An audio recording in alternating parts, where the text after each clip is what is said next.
बंदरों द्वारा पेड़ से गिराए गए पके और फटे हुए आम पर मक्खियां, मधुमक्खियां और चींटियां क्यों और किस तरह आकर्षित होती हैं, इसका एक गहरा जीव वैज्ञानिक और पारिस्थितिक कारण है। जब आम ऊंचाई से जमीन पर गिरता है, तो यांत्रिक आघात, मैकेनिकल इम्पैक्ट के कारण उसका छिलका फट जाता है। इससे फल के भीतर मौजूद फ्रुक्टोज और सुक्रोज जैसी प्राकृतिक शर्करा बाहर बहने लगती है। साथ ही हवा के संपर्क में आते ही आम में मौजूद एस्टर्स और टर्पेनॉइड्स जैसे वाष्पशील कार्बनिक यौगिक, वोलेटाइल ऑर्गेनिक कंपाउंड्स तेजी से वाष्पीकृत होकर हवा में फैलते हैं, जो इन कीटों के कीमोरिसेप्टर्स, केमिकल सेंसर्स को सक्रिय कर देते हैं। मक्खियों, मुख्य रूप से हाउसफ्लाई और ब्लोफ्लाई के पैरों और एंटीना पर बेहद संवेदनशील रासायनिक संवेदक होते हैं, जिससे वे इस गंध को कई सौ मीटर दूर से पहचान कर सबसे पहले पहुंचती हैं। चूंकि मक्खियों के पास ठोस भोजन चबाने के लिए दांत नहीं होते, इसलिए वे अपने प्रोबोसिस माइनस सुंडनुमा मुंह से एक खास पाचक लार, डाइजेस्टिव एंजाइम्स आम पर उगलती हैं। यह लार आम के जटिल कार्बोहाइड्रेट और स्टार्च को तुरंत एक पतले तरल घोल में बदल देती है, जिसे वे आसानी से सोख स्पंजिंग लेती हैं। इस प्रक्रिया के दौरान मक्खियां अनजाने में अपने पैरों से खमीर, यीस्ट और बैक्टीरिया के बीजाणु फल पर छोड़ देती हैं, जिससे फल के भीतर किण्वन फर्मेंटेशन की जैविक प्रक्रिया शुरू हो जाती है। आमतौर पर केवल फूलों के मकरंद, नेक्टर पर निर्भर रहने वाली मधुमक्खियां, एपिस इंडिका भी इस स्थिति में आम की तरफ तेजी से आकर्षित होती हैं। गर्मियों के अंतिम हफ्तों में जब तेज धूप के कारण फूलों की संख्या कम होने लगती है, तो मधुमक्खियों के सामने ऊर्जा का संकट खड़ा हो जाता है। ऐसे समय में आम का बहता हुआ रस उनके लिए कार्बोहाइड्रेट का एक हाई कैलोरी शॉर्टकट साबित होता है। वे अपनी विशेष सूंड, गलिया एंड लेबियम की मदद से केवल शुद्ध और साफ रस को चूसती हैं। इस शर्करा युक्त रस को वे अपने विशेष हनी स्टमक में जमा करती हैं, जहां उनके शरीर के एंजाइम इसे पचाने योग्य बनाते हैं, ताकि छत्ते में मौजूद लार्वा और रानी मक्खी को आपातकालीन पोषण दिया जा सके। कीटों की इस हलचल और हवा में बढ़ते फेर्मेंटेशन की गंध से जमीन पर रहने वाली चींटियों की स्काउट टीम, खोजी दस्ते सतर्क हो जाती है।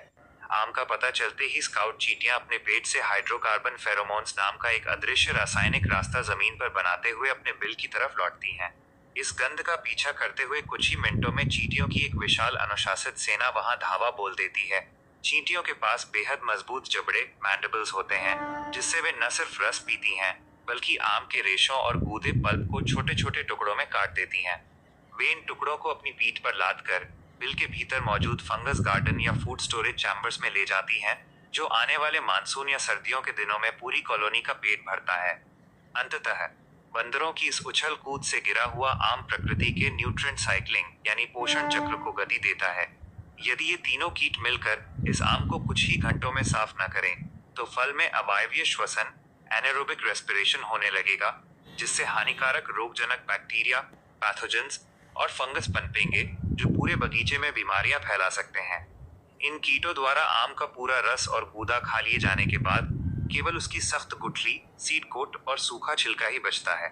यह बचा हुआ हिस्सा मिट्टी में मौजूद केंचुओं और सूक्ष्म जीवों, माइक्रोब्स द्वारा आसानी से अपघटित, डिकम्पोज होकर नाइट्रोजन और फास्फोरस जैसी खाद में बदल जाता है, जिससे उसी मिट्टी को नया जीवन मिलता है।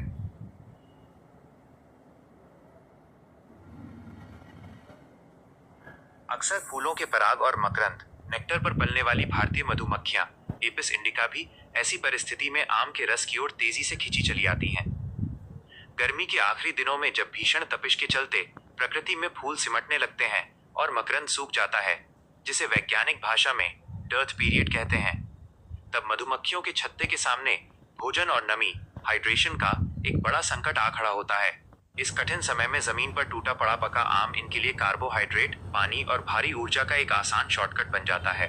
ये मक्खियां अपनी सूंड, गलिया, लेबियम और ग्लॉसे के ठीक आगे हिस्से पर मौजूद खास रासायनिक संवेदी अंगों, केमोरिसेप्टर से मीठेपन की शुद्धता और पीएच लेवल को परखती हैं। वे फंगस या बैक्टीरिया से सड़े गले हिस्से को छोड़कर सिर्फ उसी साफ रस को चूसती हैं, जिसमें शुगर की मात्रा कम से कम 15 से 20% तक हो। इस मीठे रस को वे अपने शरीर के अंदर मौजूद हनी स्टमक, भोजन पचाने वाले हिस्से से ठीक पहले की एक विशेष थैली में सुरक्षित भर लेती हैं, जो उनके मूल पेट से एक खास वॉल्व, प्रोवेंट्रिकुलस द्वारा अलग रहता है, ताकि वे रस को खुद पचा न जाएं। छत्ते की तरफ वापस उड़ते हुए इनके शरीर से इन्वर्टेस नामक एंजाइम निकलता है, जो आम की जटिल शुगर, सुक्रोज को ग्लूकोज और फ्रुक्टोज जैसे सरल तत्वों में बदलना शुरू कर देता है। यही प्रक्रिया आगे चलकर शहद बनने की नींव रखती है। छत्ते पर लौटकर ये खोजी मक्खी स्काउट बी अपनी साथी मक्खियों को आम की सही दिशा, सूर्य के कोण और सटीक दूरी समझाने के लिए छत्ते की दीवार पर एक विशेष अंग्रेजी के 8-8 के आकार का नृत्य करती है, जिसे वैगल डांस कहा जाता है। इसके साथ ही वो अपने शरीर से आम के रस की महक भी छोड़ती है, जिससे आकर्षित होकर बाकी कामगार मक्खियां भी बिना समय गंवाए सीधे उस आम पर पहुंच जाती हैं। संकट के इस दौर में जुटाया गया यह मीठा रस न सिर्फ छत्ते के बच्चों, लार्वा और रानी मक्खी को भीषण गर्मी में डिहाइड्रेशन से बचाए रखता है, बल्कि आने वाली अनिश्चित सर्दियों और बरसात के लिए उनके भोजन का स्टॉक भी पक्का कर देता है।